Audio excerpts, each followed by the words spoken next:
I'm here on the Murray Avenue Bridge in Squirrel Hill overlooking the Squirrel Hill Interchange, where Interstate 376, Forward Avenue, and Beechwood Boulevard come together. Now, most interchanges, or places where highways and regular roads meet, are pretty simple operations. There's lots of good signage, plenty of room to slow down and merge. But this is Pittsburgh. This entire city's built like a damn Mario Kart course. And this is the worst of it. But in just a few years, the entire area is going to look totally different. I'm Knowles. I'm here to explore and explain.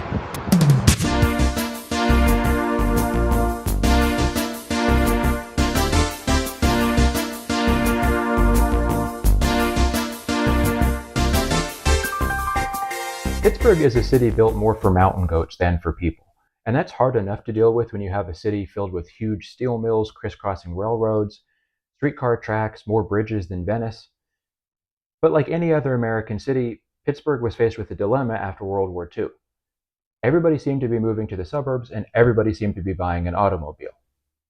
So now thousands of people were coming and going every day, not by foot or by rail, but by private automobile, to work, to school, to entertainment, downtown, Oakland, Squirrel Hill, every neighborhood of Pittsburgh. The streets were congested, traffic was out of control. So part of the solution was to build the Penn Lincoln Parkway, stretching from Monroeville out to the new Pittsburgh International Airport in Moon Township. The section from Churchill to Boulevard of the Allies was opened on June 5, 1953. Since its construction, it has carried both US 22 and US 30, and it's also been designated I-376 since 1972. Now, as far as urban freeways go, this one wasn't particularly destructive. It was squeezed in skinny land between the river and the hill, sometimes on top of or next to railroad tracks, flying over some neighborhoods on bridges, tunneling underneath other neighborhoods. There wasn't a lot of things torn down to build the parkway. But it was still a challenge to build it, because the land presented the same challenge it had presented to every other road and mode of transit over the last 2 centuries in Pittsburgh. There's just not enough buildable areas in hollows and flats, and so everything kind of has to be cockeyed to actually function. And function is a pretty generous word when it comes to the Squirrel Hill Interchange. Here's what this hollow looked like in 1938. See the row of houses and the habitat for woodland creatures? All gone. There's no great way to fit a freeway with full exit and entrance ramps in here without it being a little bit goofy, especially considering there's already a 3-way intersection and that a 4,200-foot-long tunnel begins about a quarter mile away. Most interchanges between freeways and regular roads fall into 3 broad templates. You've got the diamond, you've got the cloverleaf, and you've got the trumpet.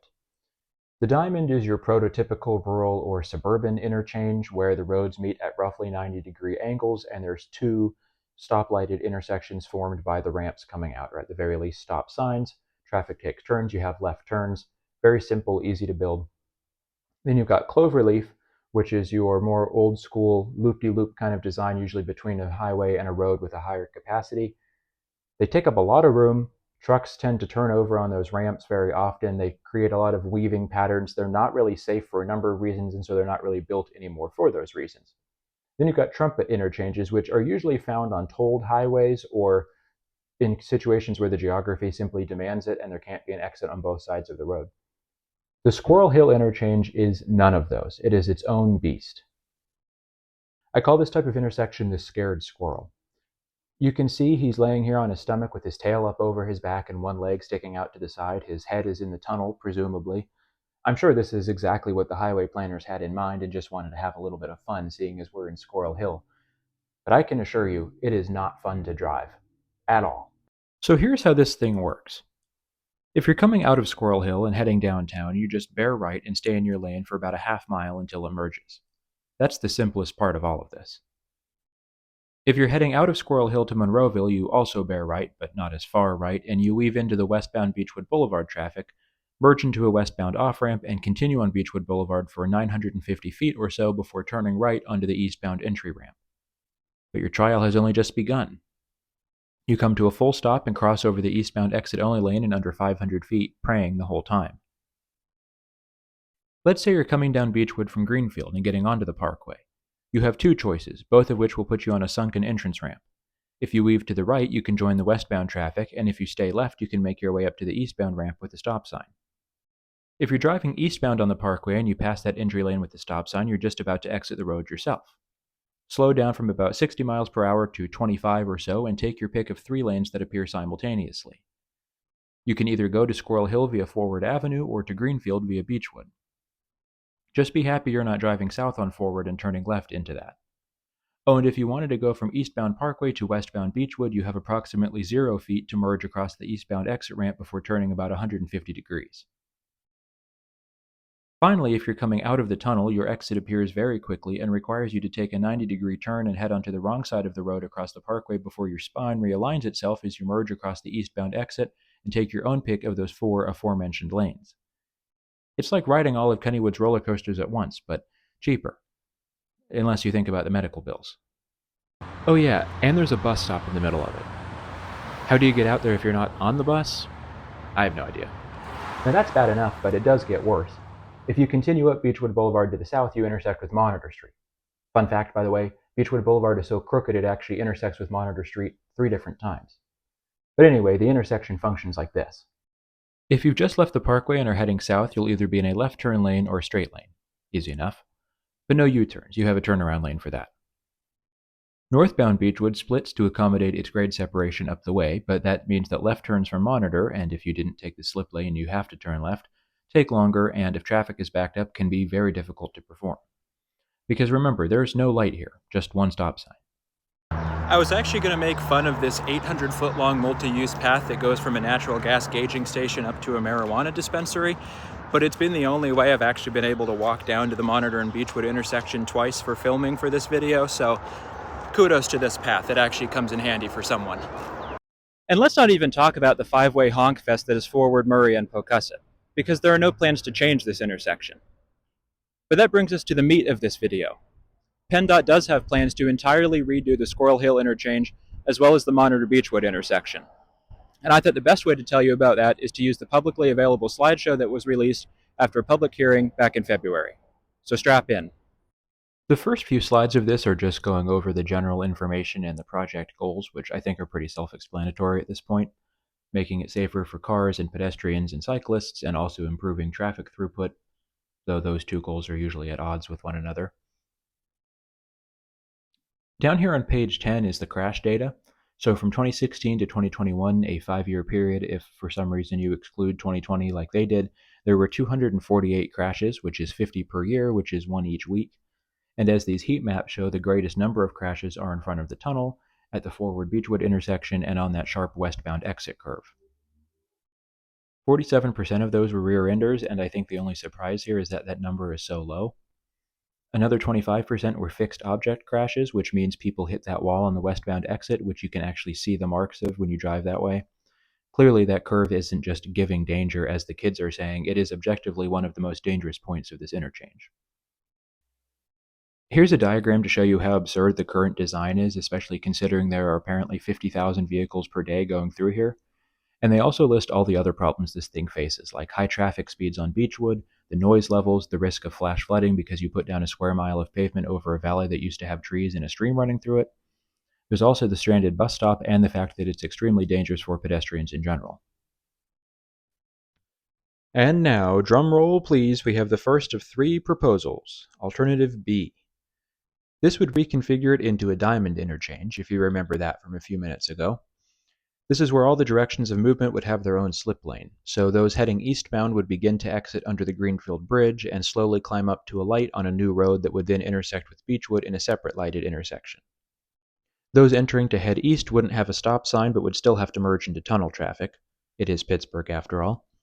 Beechwood and Forward would become a full 3-way intersection like they were before the freeway was built, and to get from Beechwood onto the Parkway westbound, you'd get into a left turn lane on Forward Avenue. Those exiting westbound would have a stoplight on that new road, and those entering westbound would have the same setup we have now, a really long lane from Forward down to the Greenfield Bridge area. Here's a mock-up of what that would look like, and I'd hope they'd at least plant some trees or wildflowers in the empty area. Alternative D is a little wackier than B. It would have the eastbound exit on the left-hand side, which, to be fair, we're used to in Pittsburgh, and it would pull it up to a weird 3-way intersection where the westbound exit would meet it and Beechwood Boulevard. Eastbound entry would still require a separate turn off of Beechwood, but you wouldn't have to stop and merge across any exit lanes, so trauma avoided there. The westbound entry is largely the same as it is on alternative B and similar to how it is now. Here's a mock-up of that one, which gives you a good sense of the scale of these ramps. Again, trees or wildflowers, please. Now the third and final proposal, alternative F.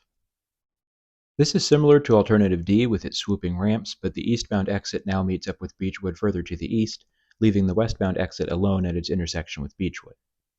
Again, we see the eastbound entry is similar to the one we have today, sans stop sign, and this time elevated above the exit lane. The westbound entry is of course pretty much unchanged, I guess because it's the only part of the interchange that ain't broke, so don't fix it. The most notable difference here is how Beechwood bulges out to the north to make room for a separate one-way street for local traffic only. This would reduce traffic in front of these houses and allow for a bike lane. And this brings me to a feature that they only chose to depict on this proposal, but they said at the meeting could be added to any of these three, and that's the Run Forward Trail. It's the brainchild of the Squirrel Hill Urban Coalition's Bike Ped Committee and has been approved, as far as I'm aware, at all levels of government. It would build a trail connection from Forward Avenue down along the right-of-way into 4 Mile Run, greatly improving access for cyclists and park-goers alike. Something I really like about all these proposals is that pedestrians and cyclists are actually being taken into account this time. Before we get into some data points, here's the mock-up for F. They did choose to include trees on this one, just pointing that out. There's actually a second mock-up for F, which to me implies that PennDOT heavily favors F, but you could argue there's just more detail to include on this one. There are a few things all of these proposals have in common. The maintenance shed along the westbound entry is gone, Beechwood Boulevard is all at the same grade, and most significantly, there's a roundabout at Beechwood and Monitor. Then they go into how much each alternative will affect travel times in each direction based on 2048 traffic estimates. Don't ask me how they calculated those. Now we get into the table of consequences, or as they call it, the project benefits matrix. So all proposals would improve speeds and remove dangerous infrastructure. They'd all improve pedestrian and bicycle safety and stormwater management. All things being equal, the last page is where alternative B stands out to me as the best, but admittedly not a perfect option. Only one house would need to be removed here, and it would cost the least amount of money. It would remove over half a mile of street parking, but all the affected properties have driveways and garages. I also think alternative B is the most aesthetically pleasing, but I know that in highway design that doesn't count for much. I don't like that the Beechwood Bulge isn't automatically appended to all three proposals when they say in the fine print here that it could be. That skews this matrix and is a little misleading, I'd argue. Same goes for the run forward connection. If you can include it on all three, you should draw it on all three. My final thoughts here are 1, that alternative D is the sacrificial lamb to make the other alternatives look better by comparison. Demolishing 19 houses and spending nearly twice as much as the lowest option makes anything seem better. And 2, that PennDOT favors alternative F and is trying to nudge readers in that direction as well. But I encourage you to pull this up yourself and look closely at all the options at your own speed. I know this was a crash course of an overview, but hey, I don't have all day. No matter which alternative PennDOT chooses, there will be a new roundabout at Monitor and Beechwood. And as long as drivers follow the rules of roundabouts, this should greatly reduce congestion in this area. I, for one, never drive here if I can help it because I have what my psychiatrist calls a completely rational fear of being T-boned. But a roundabout? I'll go European vacation on that thing all day long. No matter how monstrous this thing may seem, part of me will be sad to see it go. There's a certain elegance, a certain je ne sais pas to the whole thing. But sometime in 2029, allegedly, construction will begin on the makeover for Pittsburgh's Goofiest Interchange. What'll it be? Option F, B, or D? Well, the truth of the matter is that you, humble viewer, have a say in the matter. Using the project's website, which I've linked down below, you can leave PennDOT a comment and tell them what you think about it, how it will affect your life, or more importantly, how it will affect your commute. And after you've told PennDOT what you think about it, tell me what you think about it. Drop a comment down below the video. Tell me if you love me. Tell me if you love it.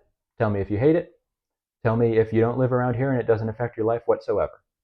Either way, I'll see you next time. Thanks for watching.